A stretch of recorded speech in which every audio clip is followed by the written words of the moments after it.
So when you group the data together, you can see that if you identify the min and the max here, and it says there are 70 students, that's a big long table. If you have, if there's 70 students, there might be 40 or 50 different possible IQ scores. And I wonder if that's related to this one, but we'll see. So it would take a while to enter these into the calculator, but I would still encourage you to do that. What's the min? What's the smallest data value? What's the smallest IQ score? 86? Anything lower than 86? I don't know. Let me know if you see something less than 86. And the max, the largest one, it's got to be in the close to 130, I guess, high 120s maybe. We need to be able to capture in one of our classes, 86 is on the low side, and we need to capture 124. So when we construct a group frequency distribution, we're still going to have IQ score, but it's going to be a class of scores as opposed to an individual score. And they want the first class to be 85 through 89. Now these are all whole numbers up here, so all we need here are whole numbers. If this class ends at 89, then the next class must begin at the next possible data value, which is 90. Now, if you count the number of data values in this class, 85, 86, 87, 88, 89, there's 5 different data values in this class. When we construct a histogram, we want the bars all to have the same width. And so therefore, we want the class widths to all be the same. So 90, 91, 92, 93, 94. So this one's going to end at 94. And then the next one will pick up at 95. If you notice, these lower class limits of each class are jumping by 5. That will be something that you see all the time. In this case, it's 5 only because the class width is 5. But they're going to jump by the same number. So then we would have 100, 105, 110, 115, 120, and then we can stop because the next one would be 125, and we don't have any data values that are 125 or larger. Our largest data value is 124.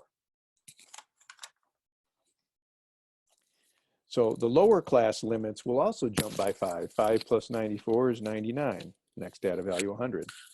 99 plus 4 is, or plus 5 is 104. The next data value is 105. So just jump these by 5 as well. And notice our last class will capture our largest data value, 124. This is a frequency distribution. Distribution and table are the same thing. Since it is a frequency table, we need to have a column for frequency. So just as before, we're going to count the data values in each one of these ranges. Okay, now that we have it set up, let's see who can go faster.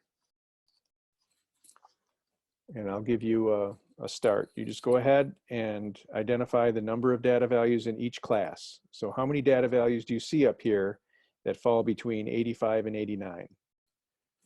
And I'm going to do the same thing, but I'm going to do it with the calculator. So we're going to test 2 things at the end of this little exercise. We're going to test number 1, which is faster, going through the list 1, 2, 3, 4, 5, 6, 7, 8 times and trying to figure out the frequency. That's the first thing, which one's faster. And the second thing is which one's more accurate. All right. Now for me to use the calculator, I have to enter in all these data values into a list. So as before, I'm going to enter them into list 1. Looks like I have 70 in there. Here's what I have. 7, 19, 33, 48, 59, 70. Okay.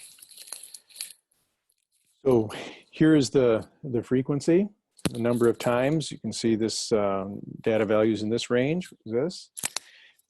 So the advantage of typing the data and sorting it into your calculator is, like we did before, because when you sort it, I type these in any old order. But if you type them in and sort them, then you can just go through and say, well, how many data values are from 85 to 89? There you can see just the 2. And then how many data values are from 90 to 94? 1, 2, 3, 4, 5. And then after that is, okay, so 5 of them. And then you would count the number of data values from 95 to 115, and you get these numbers. So the calculator can be a nice tool for you. Okay, so a couple of numbers that you need from here is that you've got to set up your window correctly. So this will be the min, and these are the x values. So this is going to be the x min. And then the data value that would come over here, 125, it's the next data value would be the x max. Now, if you want your bars to have a class width of 5, then you're going to set your x scale.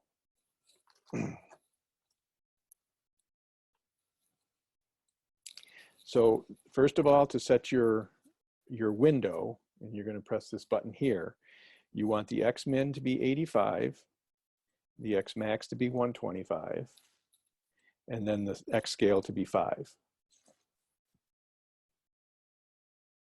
Now for the y values on the histogram, the y-axis is the frequency. So we have to look over here, and these are your y values. Well, you'll notice that the highest y value is 15. So you need the y max to be 15. I went all the way up to 25, but let me just go up to say 18. It just has to be a number. See, if I put it down at 12, then this 15 is going to fly off the top of the screen. I always let my y min be -1, even though that's not a possible frequency. And this allows me to see the horizontal axis if I go down to -1. So here's what the window should be. If you want, you can set the y max and then the y min to be -1, and then the y scale, you can set this to be whatever you want. 1 unit would be fine. You could set it by 2s if you want. All right, well, that's the scale. Now, the other thing is, do you remember when we went up to this stat plot here? Stat plot, and we sketched a scatter plot? Well, this one looks like a histogram. When you go into stat plot and you select enter, you'll want to turn it on, and then you have a choice of all these graphs. This one here is the frequency plot, or this is a scatter plot. If you connect those dots together, you get the frequency polygon. And then this is the histogram. So this is the one you want to highlight here. Now, it might be the case that you have this one highlighted. This is a scatter plot. It requires an X list and a Y list. That's not the one we want. Okay, move over to this. Now, it's not good enough just to hover over that histogram. You actually physically have to hit the enter key. There you go. Now you're good. And the data that we entered is all of this. You're not going to be able to do it unless you typed in all of these data values into L1. So that's the first step. Enter the data values into L1, set up your window so that you have X min 85, X max 125, X scale 5, Y min -1, Y max 15, and Y scale 1. So you set your window, enter your data, set up your graph like this, and all of my data values are in L1. And each data value occurs with frequency 1. So I've got the plot turned on, I've got the window set up, I've got the data in. The only thing left to do is to hit the graph key. And it graphs it for you. I mentioned that one danger is if you set the window, this at maximum frequency at 12, when our maximum frequency is 15. Let's see what happens here. Yeah, see how this bar just went right off the top of the screen? You know, you don't want to set this too large either, 100, because if you do, then everything will be squished down here. So if you just set it at maybe one more than the highest frequency, if you know the highest frequency, that should be good enough. And there it is. You can see that we have 1, 2, 3, 4, 5, 6, 7, 8 bars, and 1, 2, 3, 4, 5, 6, 7, 8 classes. Now, the beauty of this, and what allows me to get these frequencies so quickly, is that there's this trace button up here. And just like we can trace points in a Cartesian graph, we can also trace points. We can trace these bars. So when I hit trace, the cursor goes to my leftmost bar, and it says for that class, the minimum is 85 and the maximum is 90, less than 90, so 89. And then it gives me the number of data values in there, the frequency of 2. So that's where this 2 is. Then if I just hit the right arrow and scroll to the next bar, you can see the next frequency is 5, and then 12, and then 14, and then 15, and 11, and 8, and 3. So this is something optional. Most of the ones that, if you do them, I'll ask you to, construct them by hand, but the calculator certainly is nice. And if you ever do stuff on Excel, then it's also nice. How do you get the graph screen after the window screen? Okay, so you have number 1, the stat plot. Okay, so you have to go set up the histogram. Okay, select the icon that looks like this. Number 2 is to do the window, where you have X min, X max, X scale, Y min, Y max, Y scale. All right, so set that up. And the third thing is enter all data into a list. And I'll just say enter all data into list 1. So set up the plot, set up your window, make sure all the data is entered in L1, and then to answer your question, just hit that key right there. If you hit that key right there and all these 3 things have been done, you'll see this graph.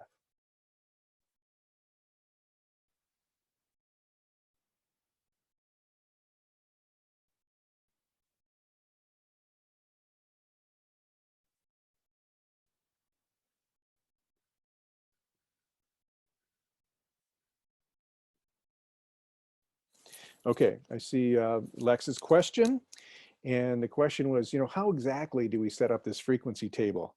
And it turns out that you don't put any of this stuff into the lists. None of this stuff is in the list. What you do is you put all of this in L1. And if you remember, I had you going through these lists and counting up the frequencies, and I said, I'm going to enter in all the data into L1. So I entered all these data values into L1. And then it looks like I sorted them as well so that I could count them.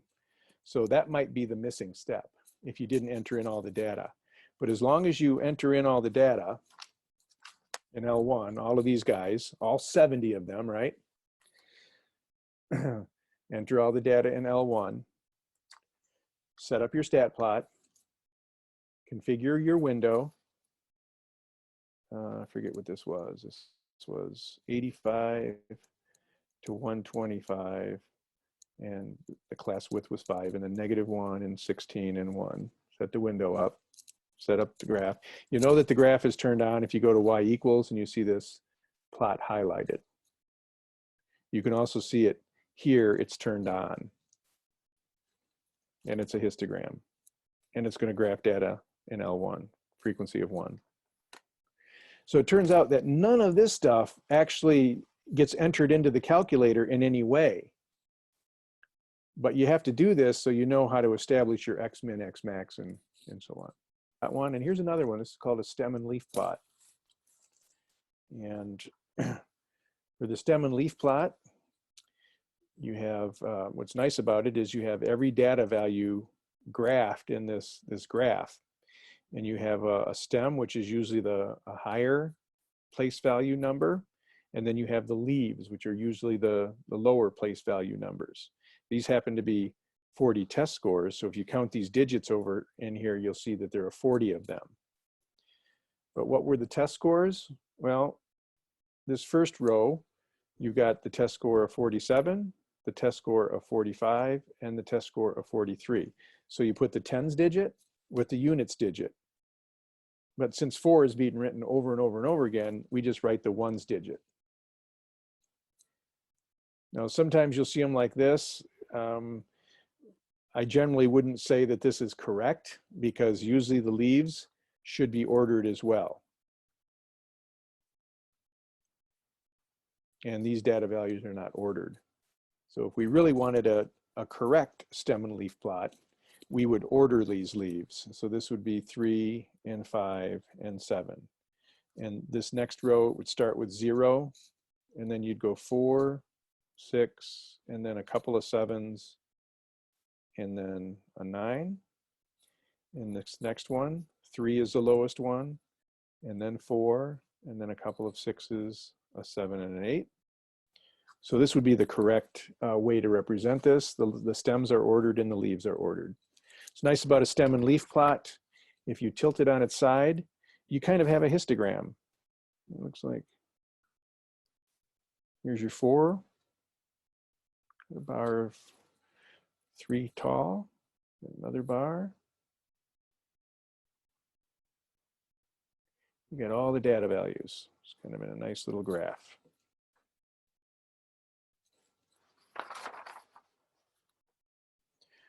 All right, random sample of 40 college professors and gives their ages, and they want you to construct a stem and leaf plot here for the data. And then what does the shape of the display reveal about the ages of the professors? Okay, so here's what the shape of the test scores would be like. This is what we call a symmetrical or a normal looking shape. Is this normal looking as well? So let's identify the min and the max. These are all 2-digit numbers. So the stem, it makes sense to use the tens digit. And for the leaves, it makes sense to use the ones digit.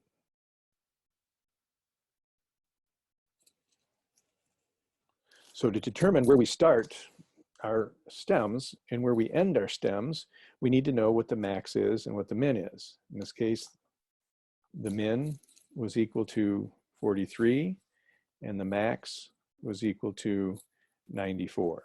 So the high score was 94 and the low score was 43. So we must start our graph off with the 4 stem and end it with the 9 stem.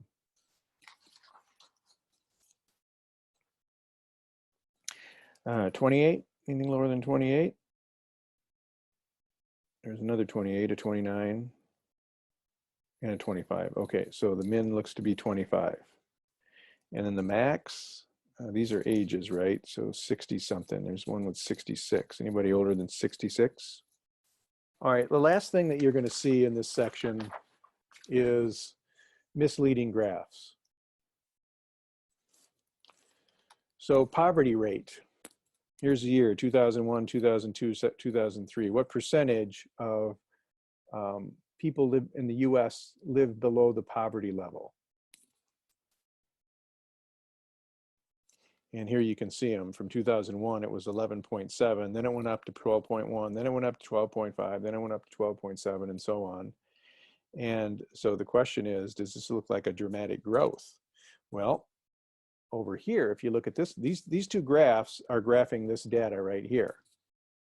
If you use this scale here, it looks like there's quite a dramatic growth in the poverty rate, and then it flattens off. If you use this one, it looks like there's not a whole lot of growth in the poverty rate. And the only difference is to look at these two scales. These two scales are different. And this one, they just went from about 11 to 13, 11 to 13. And that's why it shows a lot of growth.